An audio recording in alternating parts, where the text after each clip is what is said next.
Hello everybody, Wheeling Pathfinder here. Today we'll be talking about how you can attach one of these golf umbrella holders to your chair. It's as simple as undo the screw at the bottom, attach to your chair, make sure you have a gasket that connects the chair tightly to your wheelchair like I do there.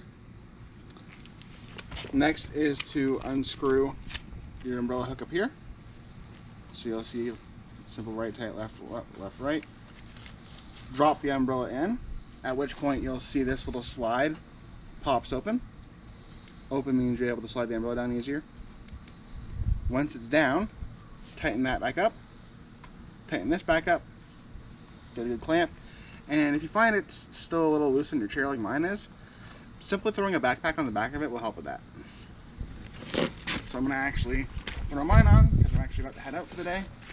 I'll get the cameraman to grab the other side there.